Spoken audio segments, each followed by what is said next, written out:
All right, strap in everyone, because today we're going deep, really deep into the world of pattern recognition and machine learning. Really fascinating stuff. It is, and we've got a great guide for this journey. We're diving into Christopher Bishop's pattern recognition and machine learning. Oh, a classic. It's like the Bible for anyone who wants to really understand this field. It really is, and it can get pretty dense, so Hmm. our mission today is to distill those really key takeaways from each chapter.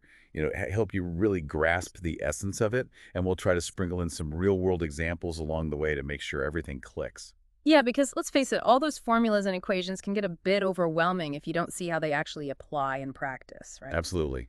So let's jump right into chapter 1. Mm. Bishop starts off with this concept of polynomial curve fitting, which might sound a bit intimidating at first. It kind of does, but stick with us because it's actually a really clever way to introduce this fundamental concept in machine learning. Overfitting. Overfitting, yeah, it's like when you try to fit a curve to a set of data points, but you end up capturing all the little random wiggles and jiggles, even the noise, instead of the underlying trend. Exactly. It's like, imagine you're trying to, I don't know, uh, predict the price of a house based on its size, right? You have a bunch of data points and you try to fit a curve through them. But if you go too crazy with a complex curve, you might end up capturing every little variation in the data, even the stuff that's just random noise. So you end up with this model that looks great on paper, like it fits the training data perfectly. Yeah, but then you try to predict the price of a new house and it's completely off. It fails miserably. It's like memorizing the answers to a test instead of actually understanding the material. Right. You might ace that specific test, but you won't be able to apply that knowledge to anything new. Exactly. And that's where regularization comes in. Bishop introduces this concept as a way to, kind of combat overfitting. You can think of it like, adding a penalty for making the model too complex. It's like telling the model, hey, I don't want you to get too hung up on the details. Just focus on the big picture, the overall trend.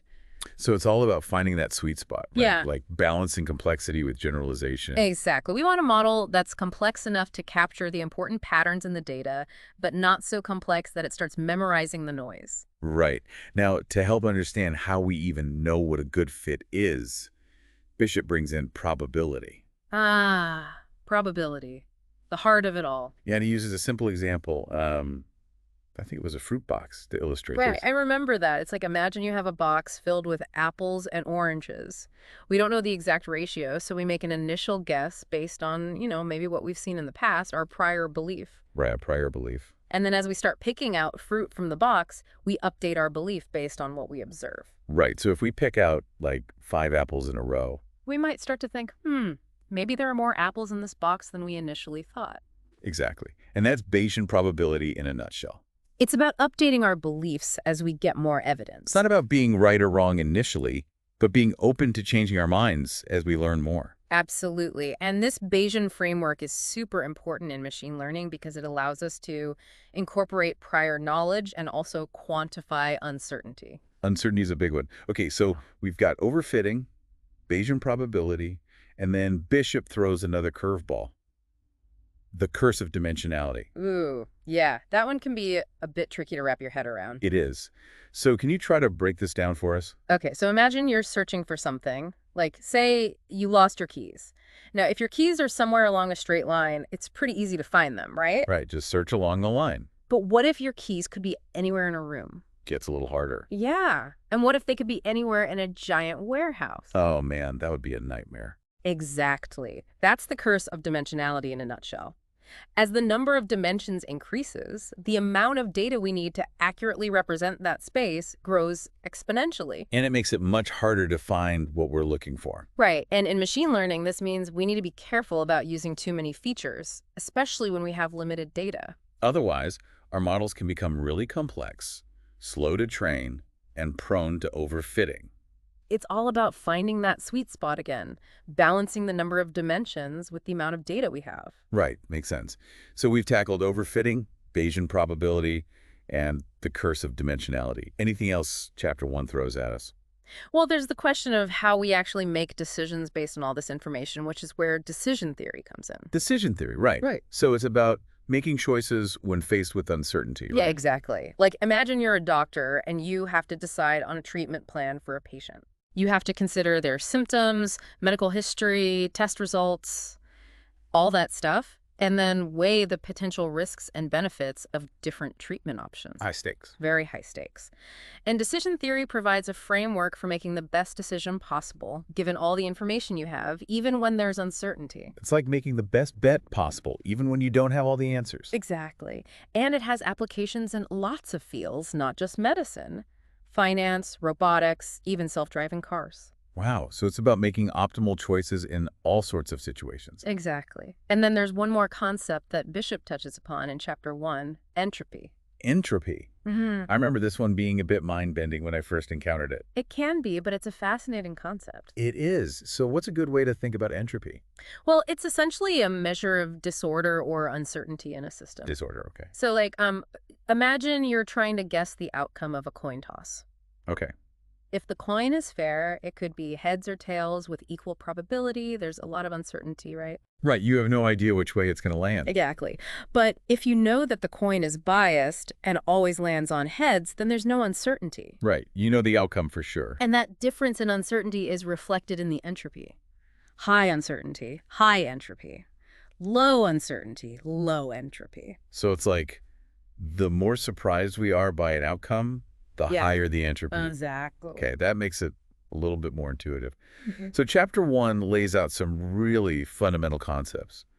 Overfitting, Bayesian probability, the curse of dimensionality, decision theory, and entropy. It's a lot to take in, but it's all essential for building a solid foundation in machine learning. Definitely a lot packed into Chapter 1.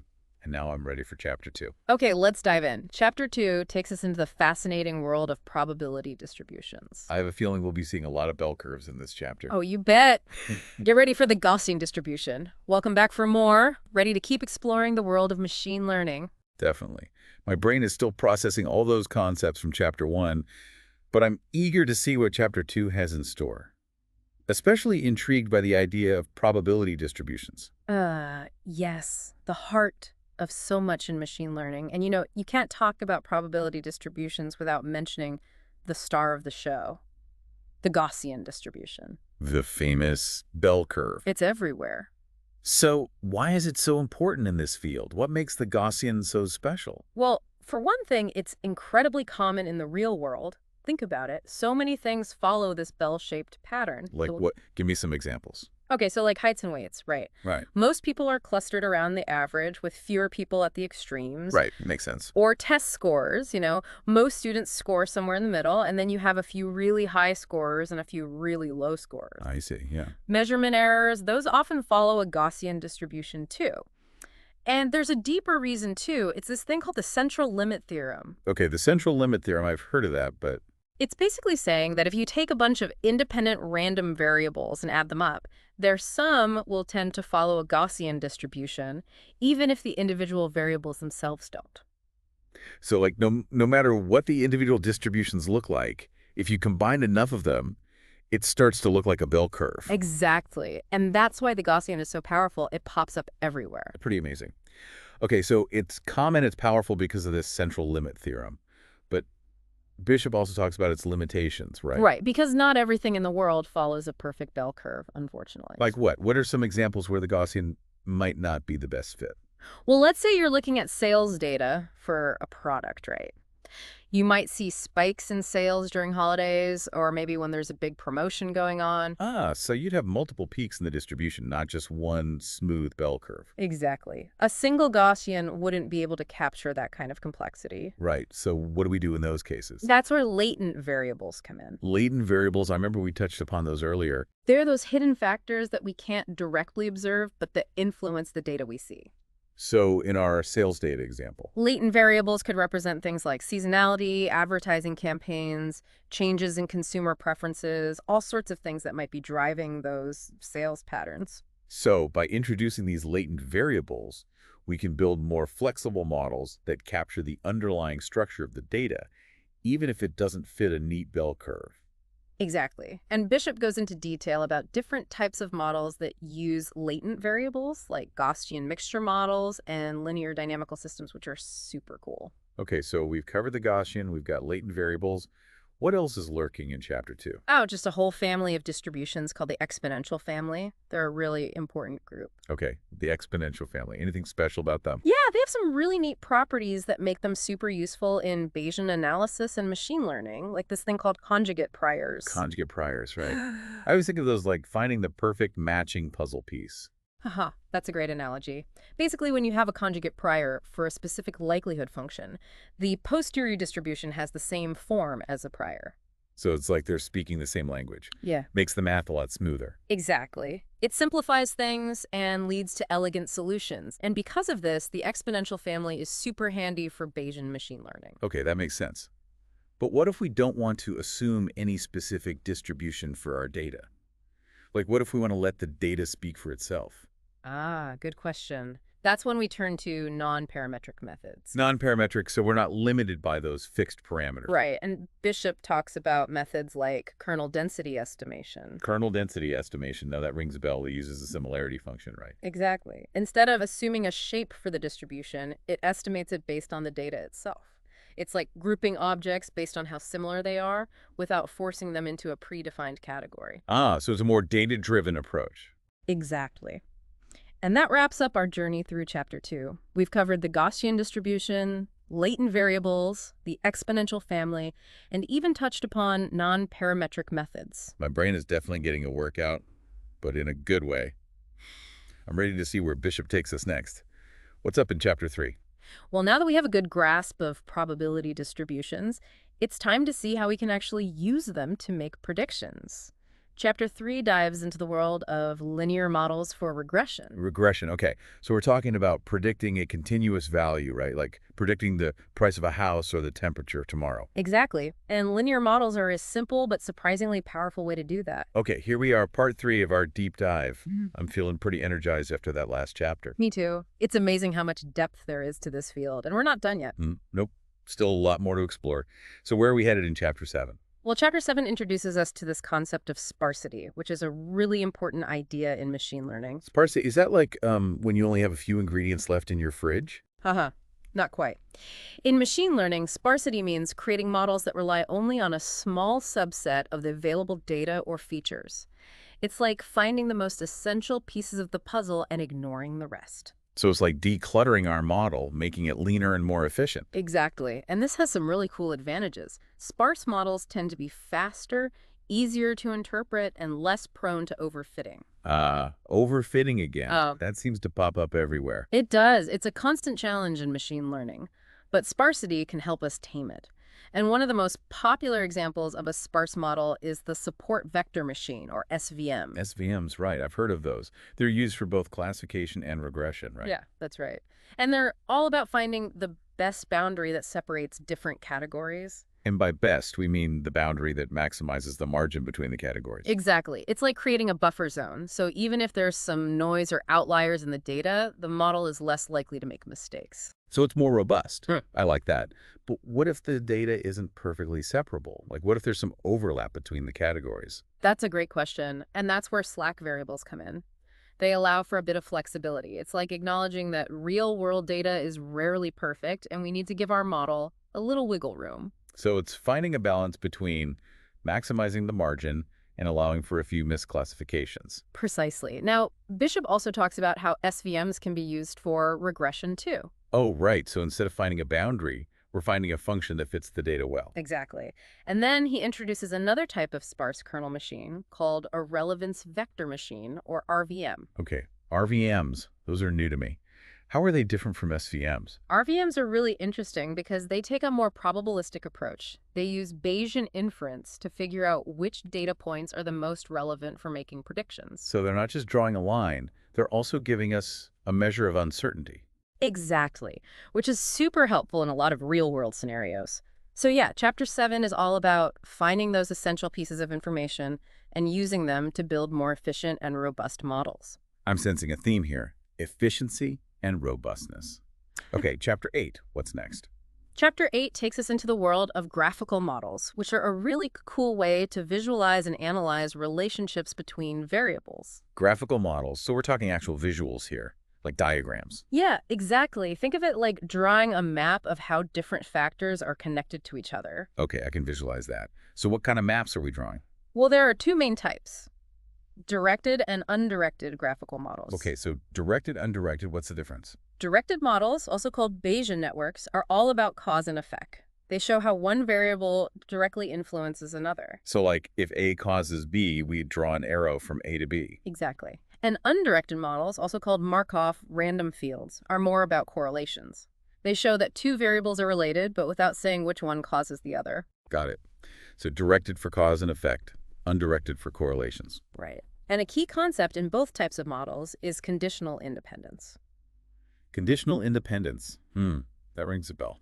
Didn't we touch on that earlier? Yeah, it's all about how the relationship between two variables can change depending on what we know about a third variable. Okay, so it's like my enjoyment of a picnic might depend on the weather, but only if I forgot my umbrella. Haha, exactly. And graphical models give us a way to represent and reason about these kinds of relationships visually. Okay, that's pretty cool. So these graphical models, where are they used in practice? Oh, all over the place. Medical diagnosis, gene prediction, image processing, social network analysis, they're really versatile. Wow. Sounds like they're a powerful tool for understanding complex systems. Hmm. All right, what about Chapter 9? What's in store for us there? Chapter 9 revisits a concept we talked about earlier, mixture models. Remember those? Yeah, I think so. It was about how sometimes a single distribution isn't enough to capture the complexity of the data. Exactly, like that example with the sales data having multiple peaks. Right, because of holidays and promotions. Yeah, exactly. So mixture models let us combine multiple probability distributions to get a better fit for that kind of data. So instead of trying to cram everything into one box, we can use multiple boxes to represent different parts of the data. Precisely. And Bishop focuses on Gaussian mixture models, where each component is, you guessed it, a Gaussian distribution. Makes sense. But how do we actually learn the parameters for these mixture models? Like how do we figure out how many components we need and what their means and variances should be? Well, Bishop introduces this algorithm called the expectation maximization algorithm, or EM for short. The EM algorithm, right? I remember hearing about that. It's an iterative process, isn't it? It is. It basically goes back and forth between two steps. Oh. The expectation step, where it estimates the probabilities of each data point belonging to each component, and then the maximization step, where it updates the parameters based on those probabilities. So it's like constantly refining its guesses, getting closer and closer to the best fit. Exactly. And the EM algorithm isn't just used for mixture models. It's actually a really versatile tool for lots of different machine learning tasks. Cool. Okay, so we've revisited mixture models, learned about the EM algorithm. Anything else packed into Chapter 9? Yeah, Bishop also talks about how mixture models can be used for clustering, which is all about grouping similar data points together. Clustering. That sounds like a pretty common task in machine learning. It is. And Gaussian mixture models give us a nice probabilistic framework for doing it, which can be really powerful. Okay, so mixture models, EM algorithm, and clustering. Got it. But what happens when we run into problems that are just too complex to solve exactly? That's a great question, and it leads us right into Chapter 10, which is all about approximate inference. Approximate inference, okay. So we're talking about finding ways to estimate solutions when we can't calculate them exactly. Exactly. As graphical models become more complex, exact inference can become computationally really expensive. Like trying to solve a Sudoku puzzle that's a million squares wide. Something like that. So we need efficient ways to approximate solutions.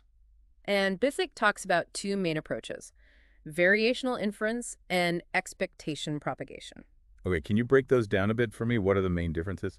Sure. So variational inference is all about finding a simpler distribution that approximates the true posterior distribution. Okay, so it's like finding a simpler shape that roughly fits the complex one we're trying to represent. Yeah, that's a good way to think about it. And expectation propagation takes a slightly different approach.